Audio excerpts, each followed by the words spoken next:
আসসালামু আলাইকুম। যে যেখান থেকে ভিডিওটি দেখছেন সকলের কাছ থেকে দোয়া চেয়ে ভিডিওটি শুরু করছি। নবী করিম সাল্লাল্লাহু আলাইহি সাল্লাম ইরশাদ করেন, 99 জন নারীর মধ্যে একজন জান্নাতে যাবে আর বাকি সকলেই জাহান্নামে যাবে। মা ও বোনেরা, সকলে সতর্ক হন। আপনাদের যেখানে যেখানে ভুল আছে তার সংশোধন করে নিন এবং জাহান্নামের রাস্তা বন্ধ করে জান্নাতের রাস্তা সহজ করুন।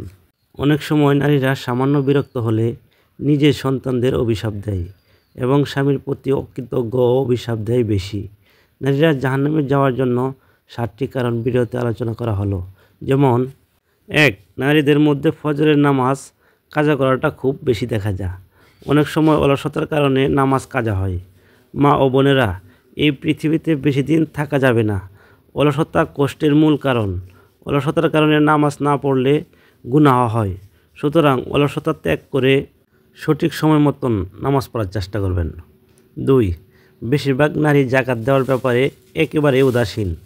অনেক মা বোনদের কাছে সোনা রূপা গহনা রয়েছে এবং আপনাদের জানতে হবে যে পরিমাণ সোনা রূপা থাকলে জাকাত দিতে হয় তা জেনে নেবেন এবং সোনা ও রূপার জাকাত দেওয়ার চেষ্টা করবেন।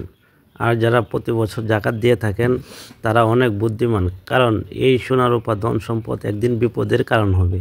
তাই সকলের কাছে অনুরোধ থাকবে সোনা রূপা ধন সম্পদের জাকাত দিয়ে দেবেন। 3. 2 জন নারী যখন একত্রিত হয় তখন তাদের আলোচনা বিষয় হয় তৃতীয় জনের গীবত করা। আর নারীদের স্বভাবই এরকম, তারা কয়েকজন একত্রিত হলে কথা না বলে থাকতে পারে না। আর কথার বিষয়বস্তু হচ্ছে গীবত, পরনিন্দা এবং অন্যের দোষ খুঁজে। গীবত করা হচ্ছে কবিরা গুনাহ। মা ও বোনেরা, আপনারা সকলেই অন্যের দোষ খোঁজার চেষ্টা করবেন না। সবসময় কবিরা গুনাহ থেকে বেঁচে থাকার চেষ্টা করবেন। যে অন্যের দোষ গোপন রাখে, আল্লাহ তাআলা তার দোষ গোপন রাখবেন। 4. অধিকাংশ নারীরা খুবই কৃপণ হয়ে থাকে। দান সদকা করতে খুবই কৃপণতা করে থাকে। যদি নারীরা বেশি বেশি দান সদকা করে থাকে তাহলে আল্লাহ তাআলা তাদেরকে জাহান্নামের আগুন থেকে বাঁচিয়ে দেবেন, কারণ দান করলে অনেক বিপদ থেকে রক্ষা পাওয়া যায়। সকল মা ও বোনেরা, আপনারা আপনাদের সাধ্যমতো দান করার চেষ্টা করবেন। 5. অনেক নারী রাগের মাথায় কুফরি কালাম বলে ফেলে, এমন কথা বলে যার ফলে মানুষ ঈমান হারা হয়ে যায়।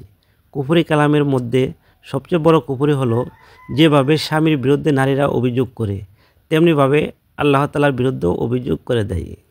যেমন বলে, আল্লাহ আমার দোয়া শুনেন না, তাই এখন আর আল্লাহর কাছে দোয়া করি না। নাউজুবিল্লাহ। মা ও বোনেরা, আপনারা আল্লাহর কাছে থেকে নিরাশ হবেন না। দুঃখ এবং কষ্টের মধ্যে জীবন, সংসার জীবনে দুঃখ দেখা দিলে আল্লাহর কাছে বেশি বেশি দোয়া করার চেষ্টা করবেন। 6. মা ও বোনেরা, বিধর্মের কালচার গ্রহণ করবেন না, কারণ ওরা যেভাবে চলাফেরা করে আপনি একজন মুসলিম হিসাবে তাদের মতো চলতে পারেন না। সবসময় আল্লাহর হুকুম পর্দা করার চেষ্টা করবেন। 7. অনেক মা বোনেরা নীল পালিশ লাগিয়ে থাকেন, অথচ এই নীল পালিশ লাগানোর ফলে ওযু হয় না, গোসলও হয় না। সকল মা ও বোনেরা নীল পালিশ লাগানো থেকে বিরত থাকার চেষ্টা করবেন। সকলেই সঠিক পথে চলার চেষ্টা করবেন। আমার জন্য সকলে দোয়া করবেন। ভিডিওটি ভালো লাগলে চ্যানেলটি সাবস্ক্রাইব করে রাখবেন। সকলের সুস্বাস্থ্য কামনা করে ভিডিওটি এখানেই শেষ করছি। আসসালামু আলাইকুম।